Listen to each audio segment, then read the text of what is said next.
Living a life that depicts the teachings of Islam is the dream of every Muslim. Everyday Muslim, Saturdays 11 a.m. on Women Radio 91.7 is in collaboration with Muslim Public Affairs Center, NPAC. Everyday Muslim will address the misconceptions on Islam, foster a peaceful coexistence, and guide the everyday Muslim on the journey in Islam. Everyday Muslim, Saturdays 11 a.m. on Women Radio 91.7. Simplified understanding of the deen.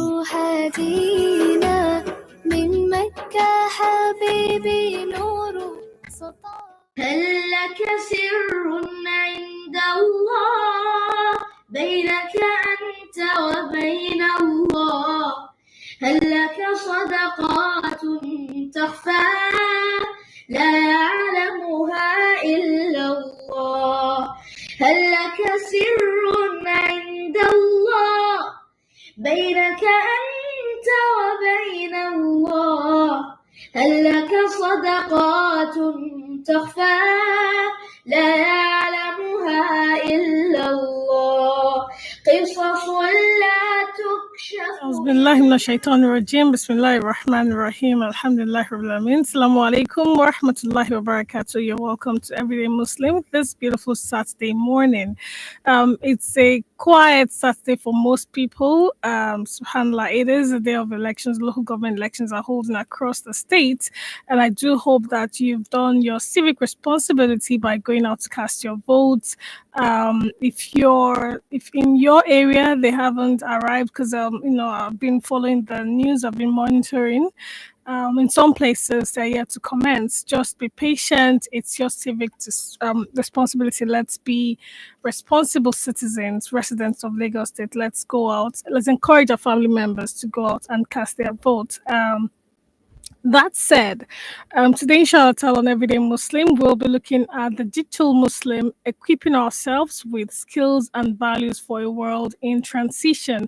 And I do have two honorables joining me from across the globe, alhamdulillah, to look into this. My name is Amina Adams, and I'll be the one in driver's seat all the way till noon. Subhanallah, when I was driving down to the studio this morning, there was a nostalgic moment for me. The roads was exactly how it was during the COVID lockdown. Subhanallah. Kudos to, or shall I say, kundus to you all for obeying the laws of the land, staying put where you are until 3 p.m. when we'll be let loose, inshallah. May Allah make it a remarkable, successful election time. Right. So digital Muslim, how do we stay true to our Islamic values in a rapidly evolving world? Indeed, Allah did say to us in the Quran, chapter 13, verse 11, He will not change the condition of a people until they change what is in themselves. And that's why we thought this topic is apt. It's the right time to discuss it. I have Mr. Hafiz Akinde. He's joining us from the UK. He's an award-winning writer. He's a published author and a business analyst with a passion for solving problems through digital innovation. He holds a bachelor's degree in electrical and electronic engineering from the University of Ilorin in Nigeria, and a master's degree in management of business information technology from the University of Greenwich in London. Hafiz is best known as the author of Finding Your Purpose and has published 4 additional books that explore personal growth, technology, and purpose-driven living. In 2011, Hafiz won the Star Prize in the annual Crystal Muslim Organization Essay Contest, an achievement that earned him a $1,000 cash award and an all-expense-paid pilgrimage to Saudi Arabia. MashaAllah, tabarakallah. Had Mabur, inshallah, for you, brother. Then I'll make it an acceptable one. Right. Driven by a deep interest in technology, Hafiz is the creator of Friend Convert. It's a Google Chrome extension designed to help users generate targeted leads via social media. He also builds AI-powered agents that automate everyday tasks to boost productivity and efficiency. And he's with us now, joining us from the UK, alhamdulillah. Assalamu alaikum, brother Hafiz. Wa alaikum assalam wa rahmatullahi wa barakatuh. Good to have you here. Yeah, so happy to be here. Yeah, alhamdulillah. And how's the weather? It's all right. The weather is more or less like what we have in Nigeria right now. So it feels like I'm at home. Oh, mashallah. Awesome. Brother Abdulrazaq Mustapha is also going. So it's more or less like a panel conversation this morning. To bring flavor to it. They are both gurus in their fields. Brother Abdulrazaq, on the other hand, is also a versatile product and front-end engineer. He's a community leader and tech educator with a strong track record for delivering user-centric digital solutions. He's worked with companies across Nigeria, Denmark, Germany, and parts of Far Asia, bringing a global perspective to product development and engineering best practices. Abdulrazaq is deeply committed to empowering young people through technology and education. As a regular speaker and mentor in tech communities, including events like Build with AI 2025, he continues to inspire and support the growth of aspiring developers. His current work explores the intersection of AI, user experience, and accessible learning platforms. Known for his clarity, empathy, and hands on teaching style, Abdulrazaq is excited to serve as a panelist for this session. Brother Abdulrazaq. Assalamu alaikum. Wa alaikum salam wa rahmatullahi wa barakatuh. The most important part of this, your profile for me, is the fact that, clarity, empathy, your teaching style is, because you're going to be talking to me, I'm the KG or pre-kindergarten when it comes to this IT world. Everything is so unreal for me and stuff. So you got to really, really break it down if you want to carry me along. Anyway, let me start with Mr. Hafiz. If you're just joining us, it's WFM 91.7. You want to bring your family and friends along to join us. It's going to be a very, very interesting conversation this morning. So, Mr. Hafiz, you've written extensively on purpose and personal growth. In a world shaped by AI, remote work, digital tools, how would you define the identity of a digital Muslim? Why is this identity not just relevant but necessary in today's transition-driven world? A'udhu minash shaitanir rajim. Bismillahir rahmanir rahim. Alhamdulillah. Wassalatu wassalamu ala rasulillah wa ala alihi wa ashabihi wa mawala. We thank Almighty Allah for giving us this opportunity. And I want to quickly take this opportunity to say kudos to the entire staff of WFM and Impact for creating this platform. I've been following this program since inception. Alhamdulillah. It's been very beneficial. Second, I'm happy to be on the same panel with my brother, even though we've not met before. He is somebody I really respect. And then no, rephrase. You've not met physically, but you guys are always meeting in that your world, that your computer world. You could have been jamming. I haven't met physically. Right. Yeah, but we still had a brief chat on Messenger recently. Yes. And I'm very happy to be here sharing the same stage with Alhamdulillah. Yeah. So back to the question. A digital I was trying to surf the web to look for to find the definition for what a digital Muslim is, and I couldn't find any, so I came up with my own definition. All right. So I've defined a digital Muslim as the type of Muslim that is aware of what goes on in the digital world and actively engages in that space. Okay, that type of Muslim maintains their identity as Muslims, and they let their faith, values, and principles shine through while engaging with digital technology. Right. They do not feel any guilt about immersing themselves in digital technology because they view it as a tool for service and positive impact. So that's what I would define a digital Muslim as: somebody who has the awareness and is actively engaged while not losing their Muslim identity. And then moving forward, I would like to talk about the 5 core qualities of a digital Muslim. Okay, right. What are those things you would see in an individual to qualify as a digital Muslim? So the first one is intentional technology use. Okay, you have to be intentional about the use of technology. In Islam, intention matters. Intention is everything. The Prophet ﷺ said, you know, and you will not be rewarded except what you intended. So intention clarity of purpose is very important. So you have to be intentional. The second one is taqwa. You can lose yourself in the digital world if you're not, you're not careful, you're not conscious of what you're doing. It's very easy to lose yourself, to fall into haram things. So you have to be God conscious through taqwa. The Prophet Sallallahu Alaihi Wasallam also said, "Ittaqillaha haythuma kunt." Wherever you are, fear Allah. The third one is value-driven innovation. Okay, everything you want to do online in the digital space has to be value-driven. You create, you contribute, you innovate, and then you ensure that all of these things align with the Islamic principles. Okay. The fourth one is balanced consumption. Okay. You have to be mindful of what you consume. There's this popular saying, garbage in, garbage out. So whatever you consume is what you give. If you find yourself consuming a lot of garbage online, unconsciously, it's the same garbage you will be producing. So you have to balance your consumption. You have to be wary of things that waste your time, and then things that make you lose your identity as Muslims. The last one is community building. A digital Muslim is somebody who is aware of himself, is conscious, and is also building a community with like minds. Okay. So to the question, why this identity is necessary, okay, it's necessary to create, global connection with other Muslims in other parts of the world. It's necessary for representation because there are some spaces where we have very low Muslim representation. So by maintaining your digital Muslim identity, you are representing Islam, you're an ambassador of Islam. It's also helps you to discharge your dawah opportunities, because the primary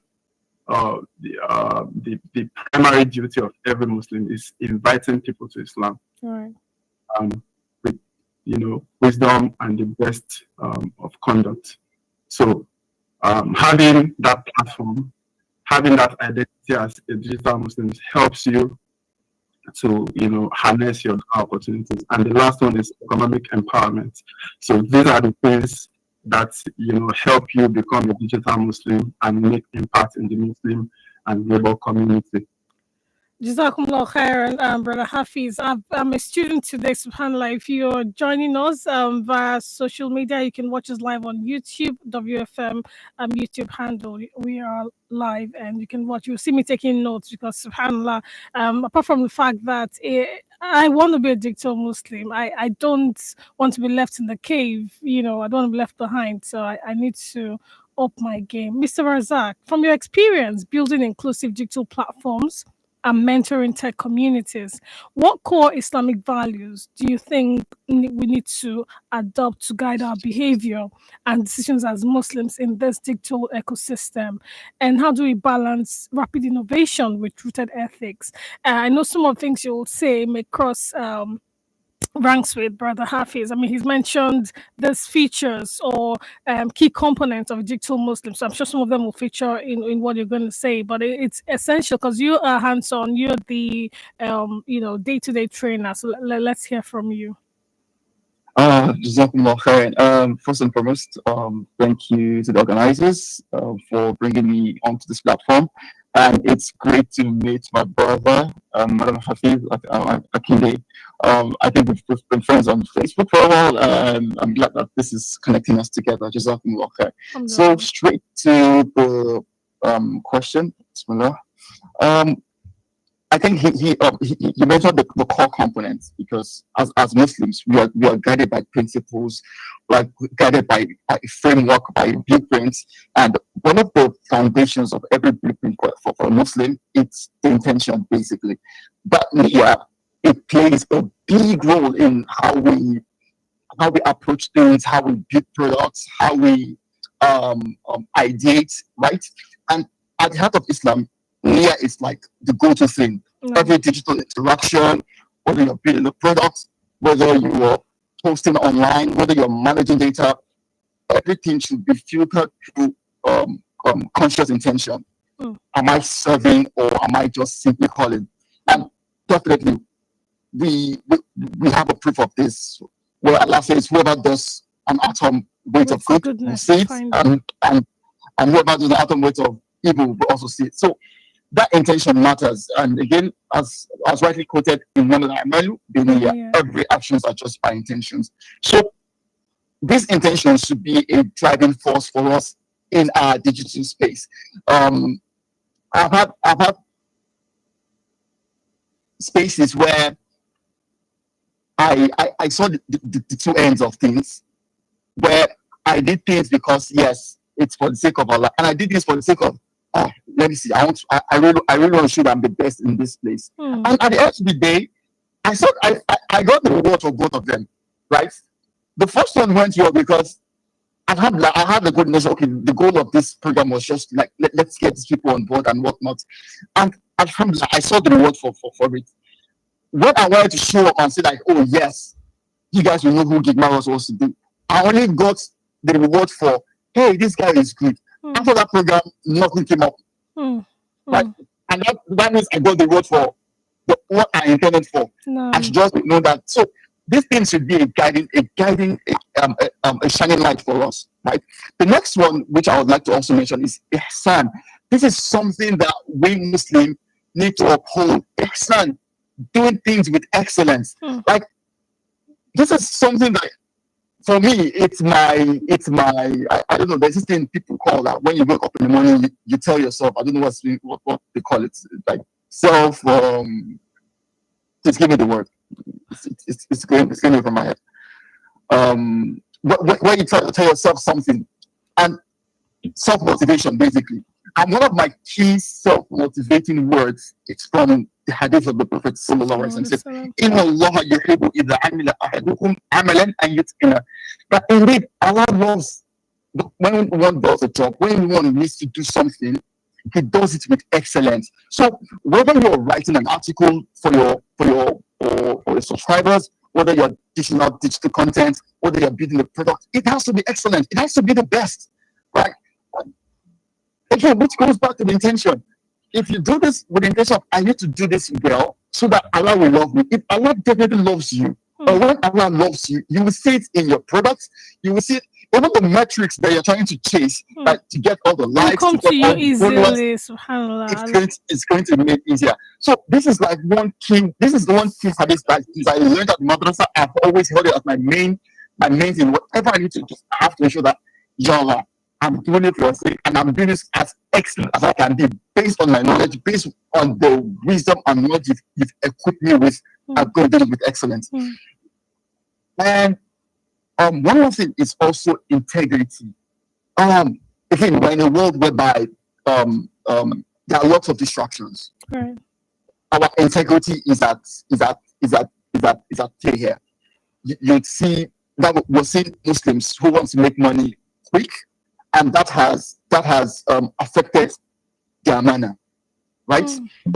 You're giving XYZ data to work on something. You have an NDA clause. You're sharing it. You're giving a deadline. You're doing it beyond then, and without giving the right communication. These things are why majority of people haven't succeeded in the online space.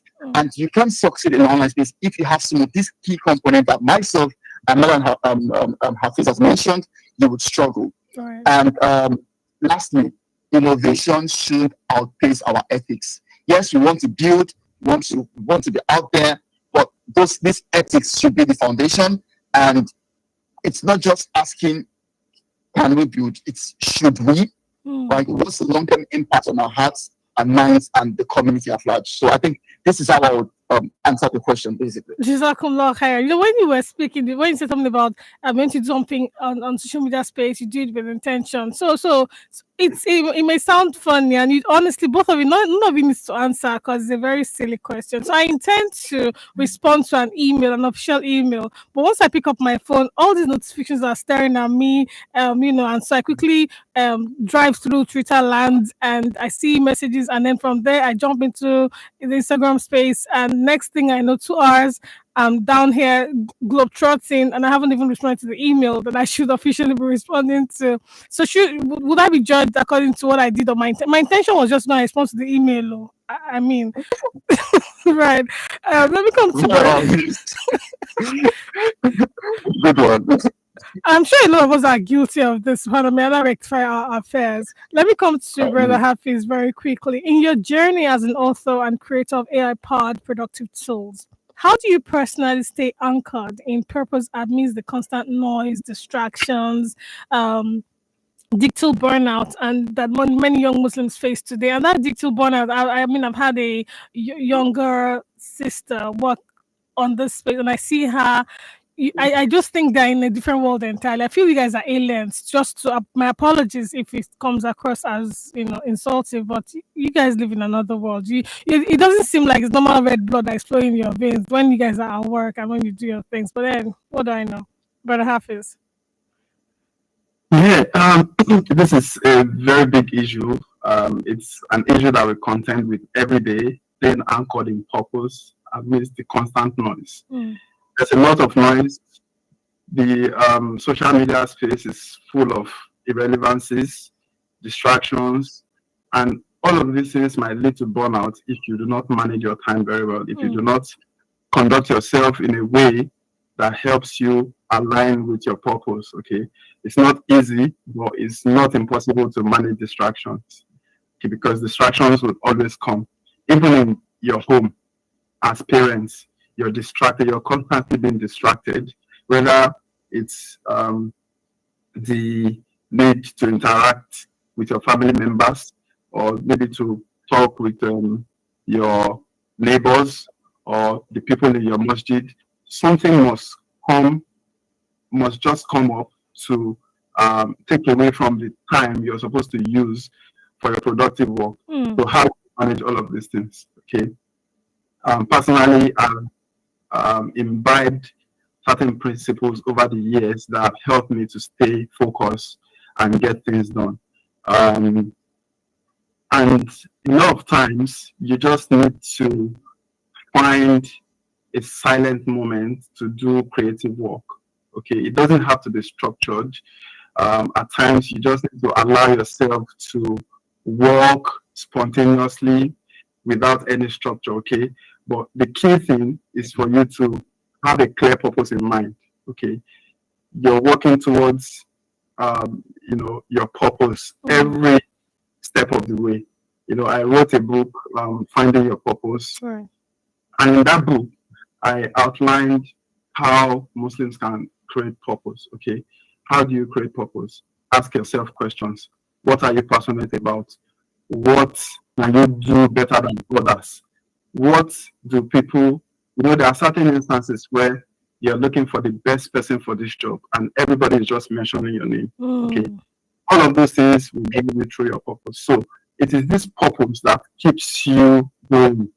So every day, everything you do, you need to align it with your purpose. Right. You need to set goals that align with your purpose, and everything has to drive back to earning the pleasure of Almighty Allah.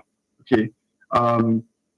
Your intention, like I said, also matters for doing all of those, whether it's writing codes, writing content, or really creating content, or innovating ideas.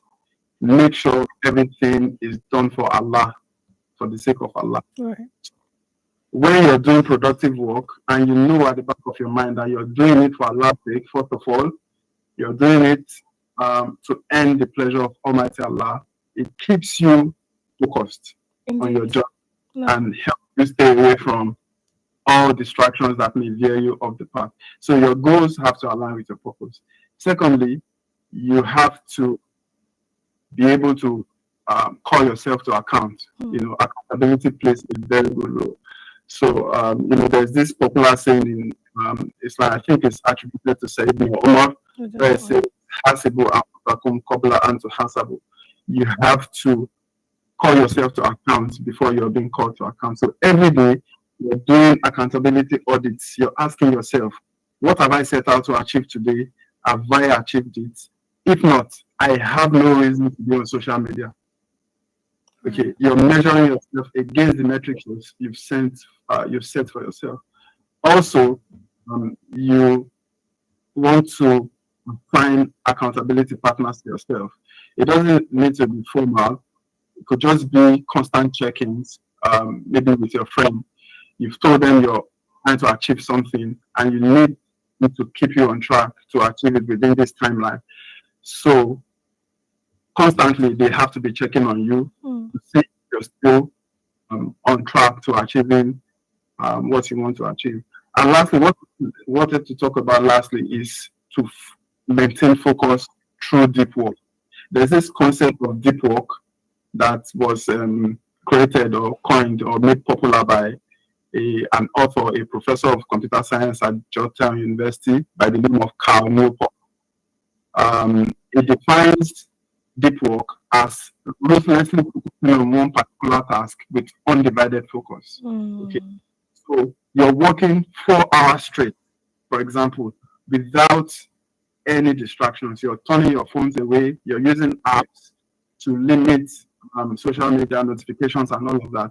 You're just focusing on that work for a set number of hours. Okay, and this deep work is the opposite of what a lot of us do today. Okay, as we are constantly checking our phones or we are binge watching YouTube videos while working. Okay, you're in the middle of productive work, maybe at work or at home, but you're still doing all of these things that are taken away from your productivity. So this will limit your efficiency and effectiveness at workplace, and it will impact negatively on your output. So if you produce or practice deep work, it helps you cut out those habits and focus on the one most important thing, and don't stop until you've achieved it.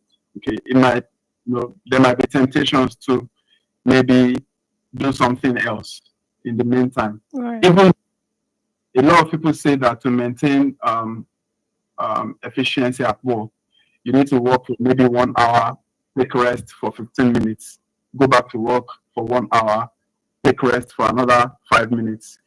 But in those minutes, in those rest minutes you're taking, you're not checking your social media. You're just resting.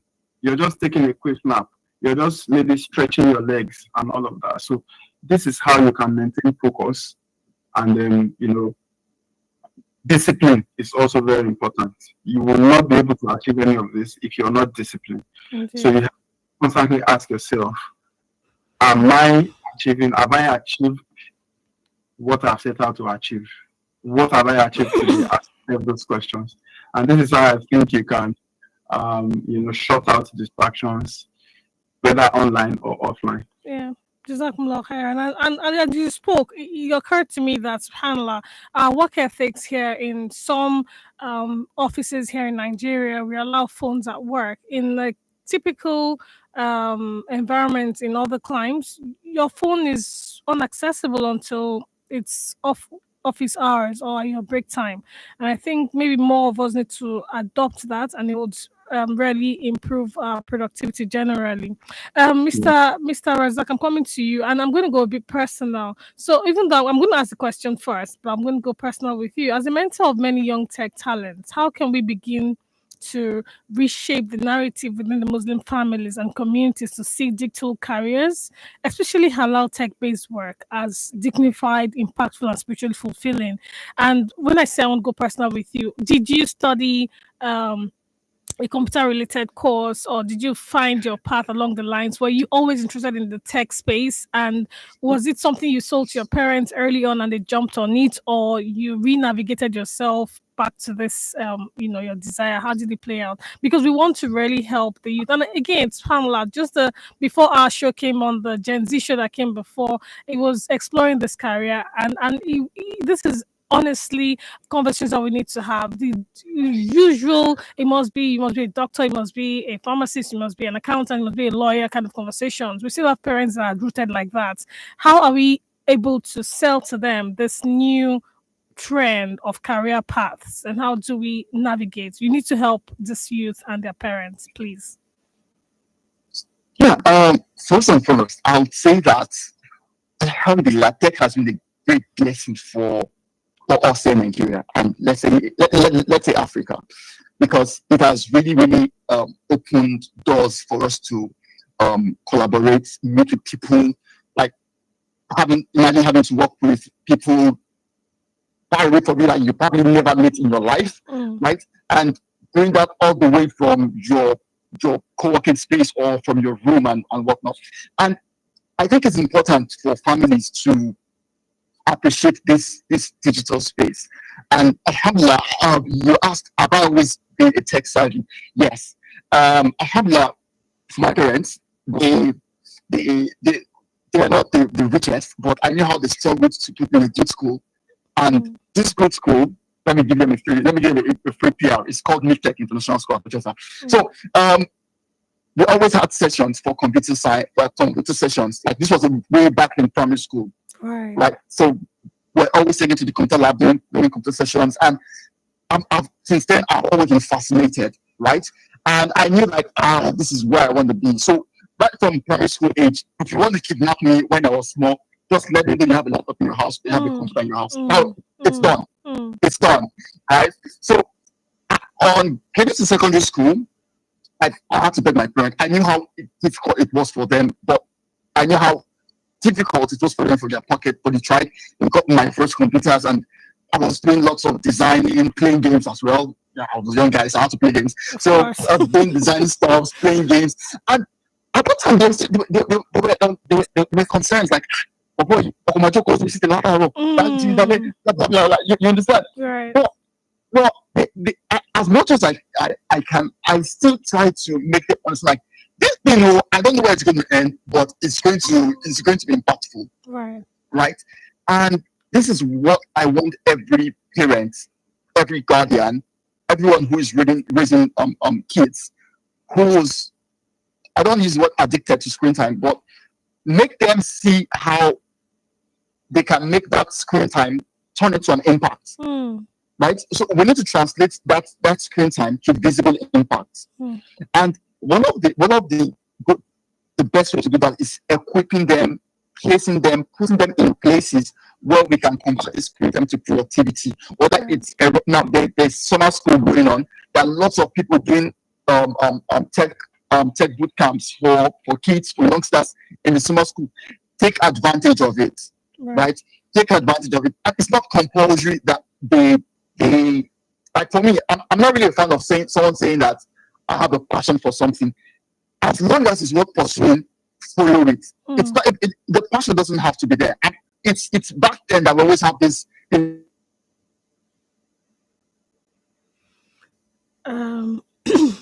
Network shouldn't do this to me this morning. That's worthy of doing. But frankly, worthy of doing. Is it going to bring satisfaction to me? Is it my local please if I do it straight away? Right?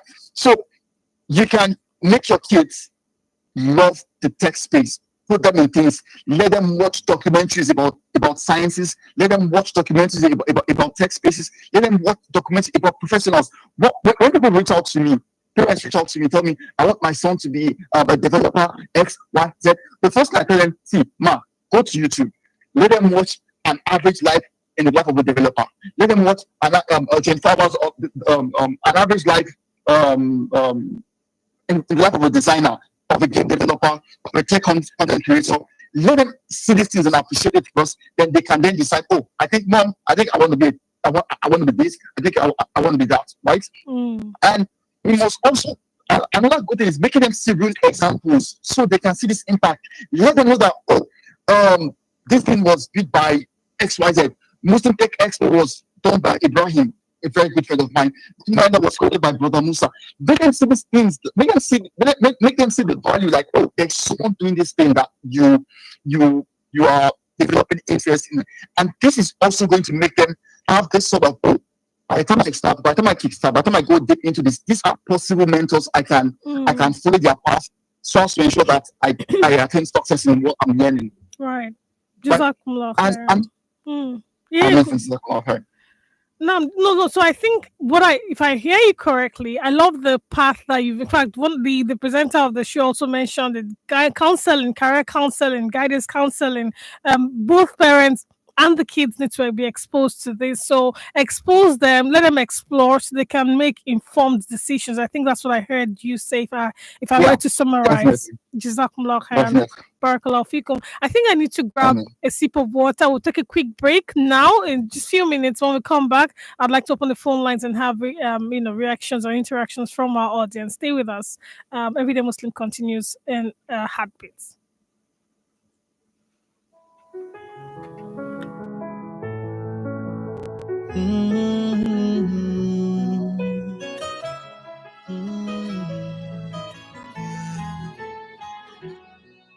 When I was young, I was a fool.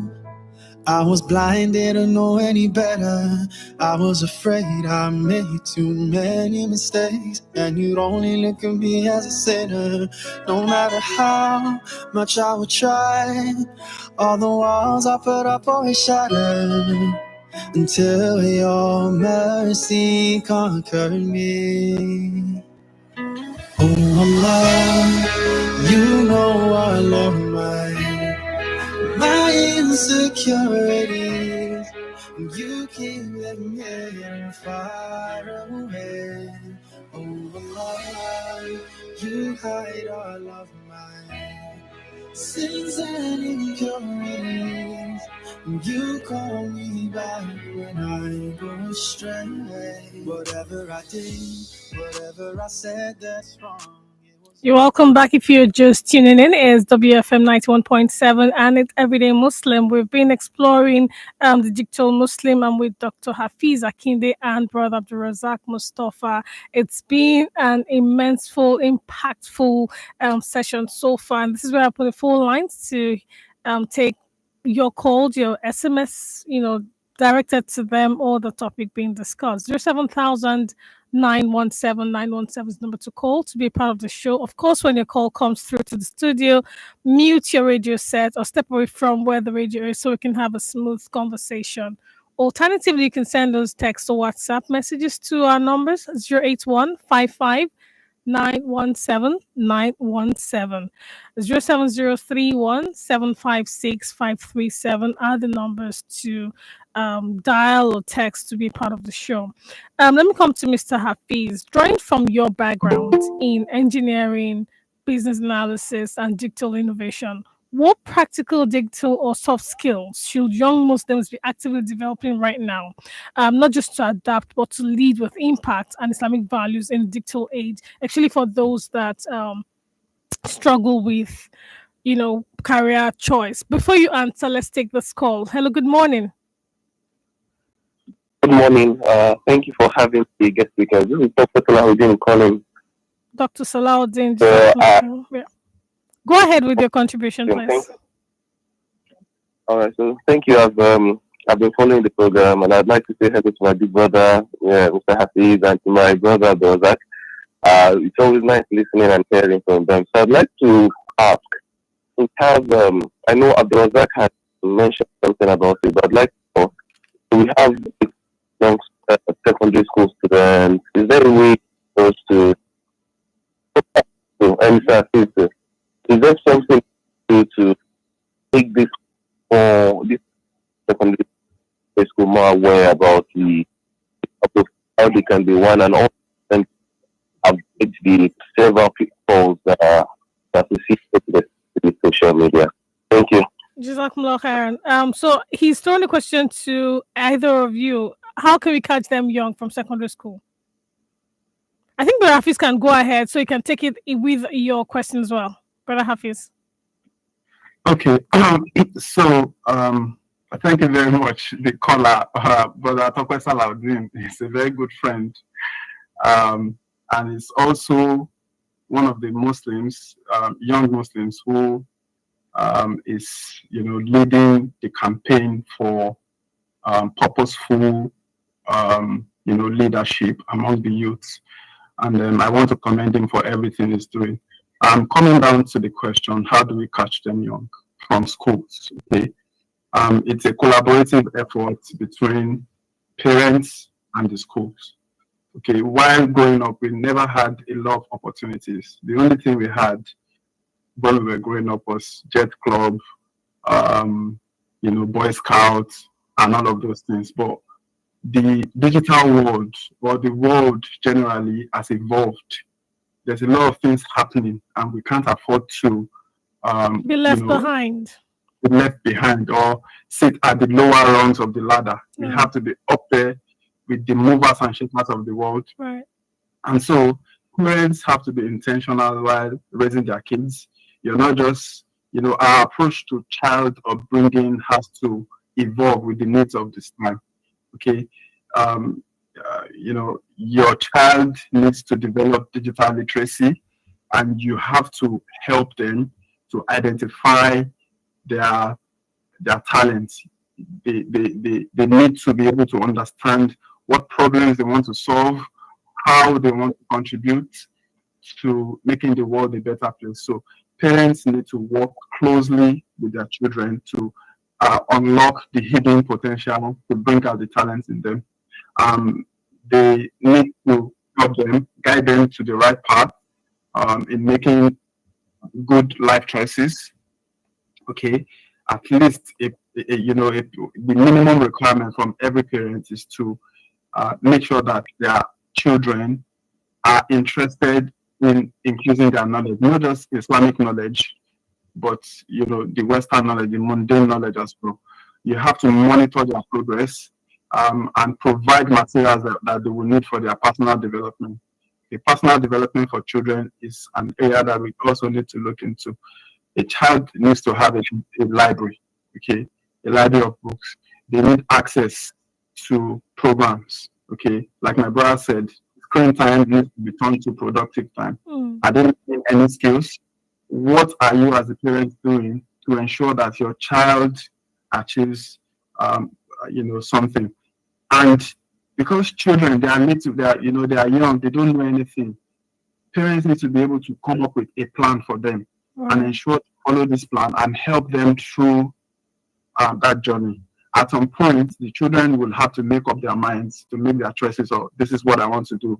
But they would have had the foundation. Indeed. Okay, so that's that on the part of the parents. When it comes to schools, the schools should also assist these children, to learn. You're not just focusing on, the academics. You're developing the child in every way.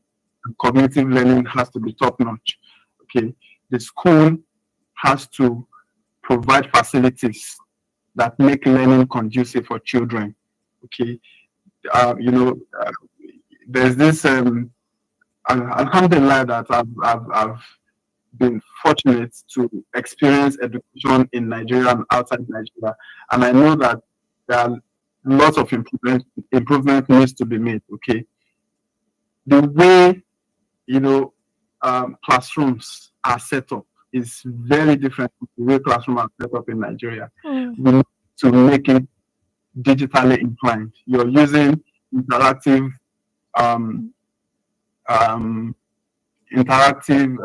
boards. We've moved away from the use of markers using on boards. You're using digital displays to deliver your material. So all of these things need to be in place by the schools. So the schools will also see to the development of the children, provide instruments they need, equip their labs, take them on trips, science trips, let them develop a worldview that is not restricted to Nigeria. Right. There's innovation that I've come across where classrooms in Nigeria are interacting with other classrooms from other parts of the world. So they're learning from them, and it's both ways. You're learning how you approach education in Nigeria. The people in Nigeria are also learning how they approach learning in the other parts of the world. So this way, we can say that we are up to world standards. So I think it's both ways. Parents and the schools. Parents need to help their child, to tailor them, to create a plan for them, to narrow their interest towards a path, and then the school needs to provide a conducive learning environment and motivation okay, to make learning accessible and enjoyable to the students. Indeed.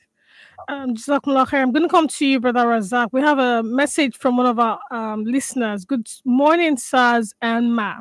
Thank you for this impactful topic. What advice can you give the Nigerian government in giving governance digital relevance? In schools, offices, we are ages behind in digital literacy. You only need to walk into a government agency or government office and see how files are being loaded from one end to the other. So this listener says, I remember my niece coming for holidays, coming into my office and didn't understand what we were doing with files all stacked up. Staff retiring, they have to run about before they could get their entitlements. What's your advice to the government, Brother Razak? Yes. Alhamdulillah. So I think that it has to do with a digital revolution. And I'm going to support the government in this way because I've been opportune to sit down as a stakeholder with the government. And believe me, there are lots of things being put in place to ensure that there's a digital revolution. Now, we should understand that this is going to be a journey, right? It's going to be a journey. And it's not something that I think would happen like immediately. But believe me, there are templates already being put in place by the minister, Bosun Tijani, and a whole lot of people in the whole digital space. People held in the affairs of digital space in Nigeria. So, and if you look at it right now, at certain places, government are also helping partner and collaborating with private entities. Recently, the Lorry Innovation Hub was opened to the public, and this is going to have a big impact in a community such as Lorry. And in Lagos, there are lots of hubs doing something similar. So I think that with more partnership between the government and private entities, don't forget that the tech space is just one of the millions of things government will do, and they can't put all the 100% on it.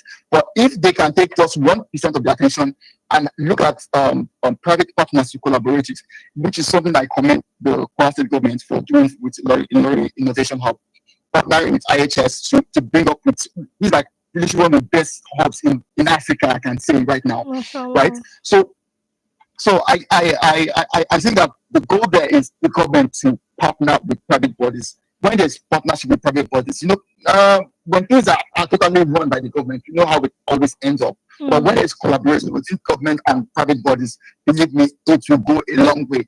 And just in addition to the earlier question, I think it's more about exposure, making them start with exposure rather than pressure. When we make them see things, like you can't do what you can't see. Right. Definitely. You can't be a doctor, you haven't seen what a doctor looks like, right? So we need to bring tech to school hackathons. In our own time, it used to be called Jet Club.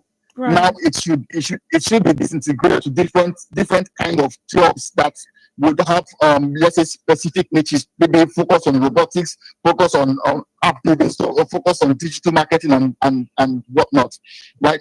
And lastly, again, government can't do it all. Just like you mentioned, there still need to be that synergy between the schools and the parents, right?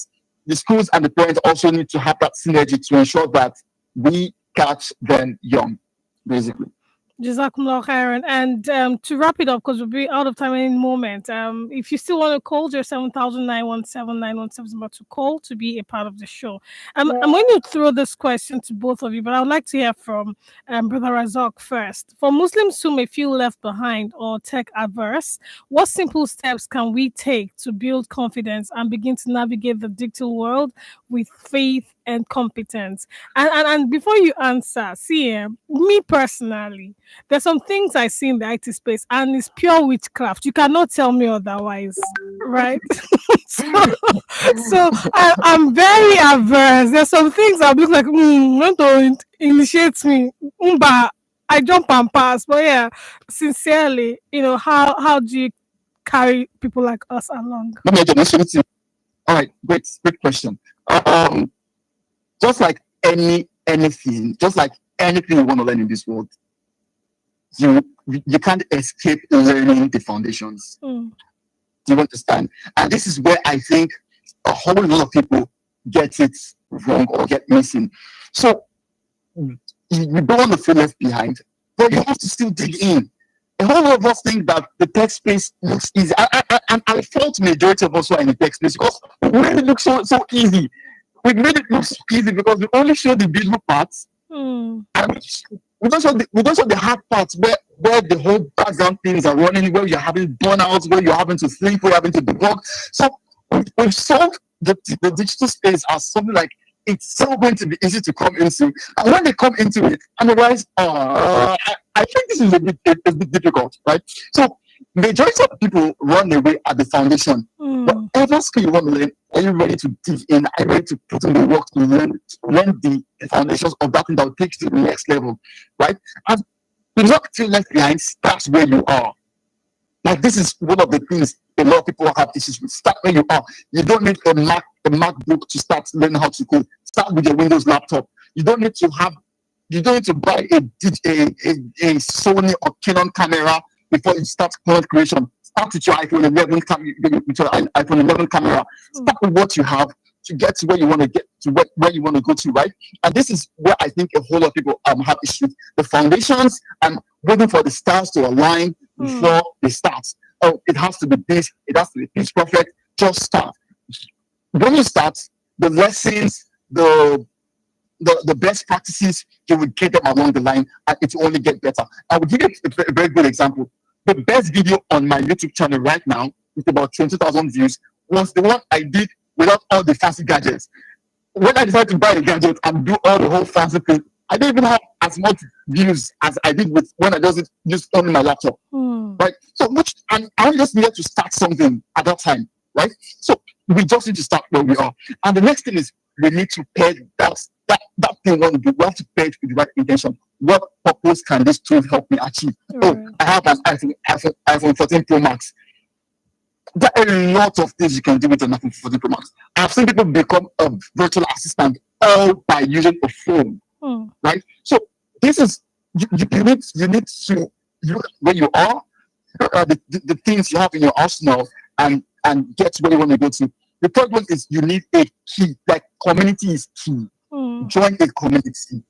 You can't go far alone. They said there is strength for those who watch basketball.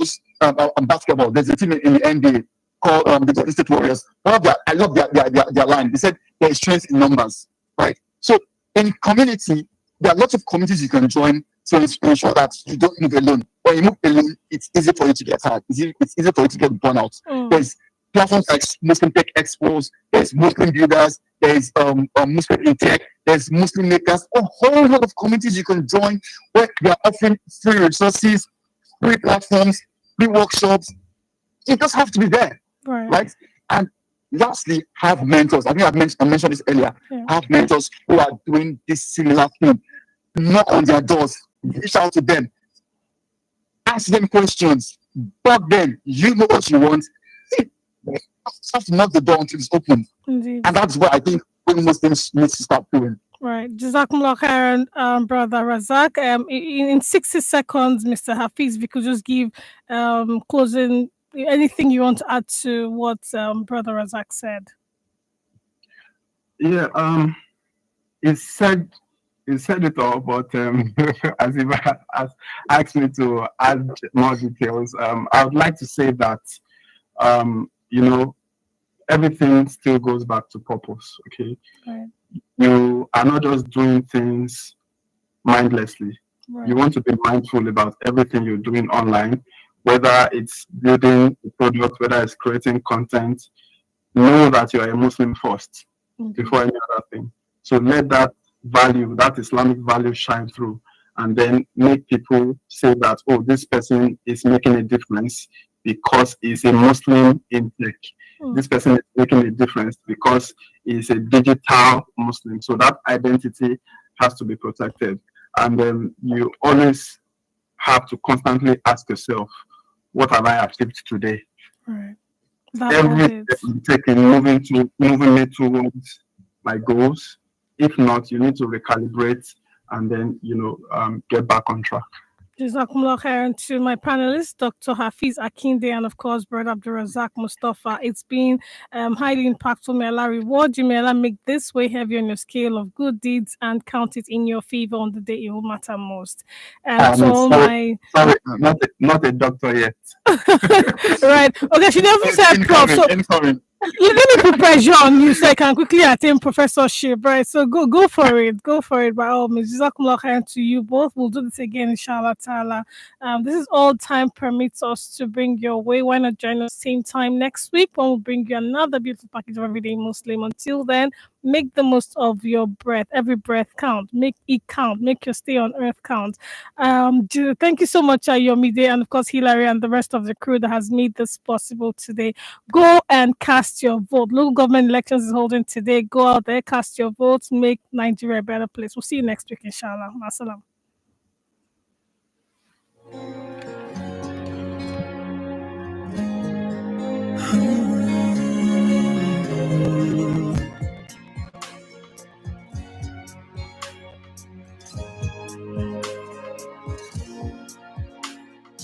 I know that you could easily take away everything you've given me, and I try to remember not to take anything for granted, 'cause I know that one day suddenly this will all come to an end. So my last wish is for you to be pleased with me. Allah, ya Allah, guide me all the way to your Jannah. Ya Allah, ya Allah, don't let me go astray, 'cause I need you by my side. I wish to be close to you throughout my life. Ya Allah, oh Allah, be with me all the way. I know that sometimes I do forget that my next breath could be the last. Forgive me, 'cause I can't thank you enough. Forgive me when I doubt your love. Now I pray for that day when all this stops and comes to an end. So my last wish is for you to be pleased with me.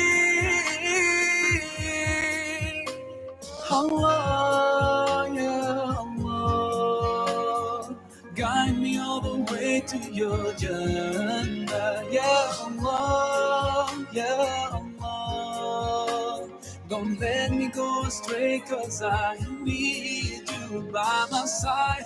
I wish to be close to you throughout my life. Ya Allah, oh Allah, be with me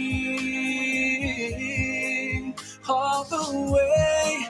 Day by day passes, and I think that my time could be near.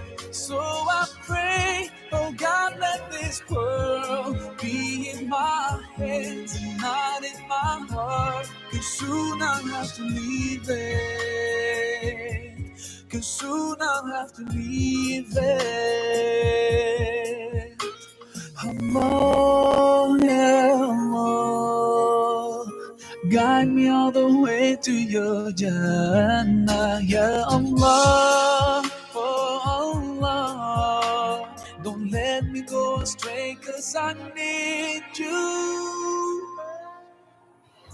Allah, ya Allah, guide me all the way to your Jannah.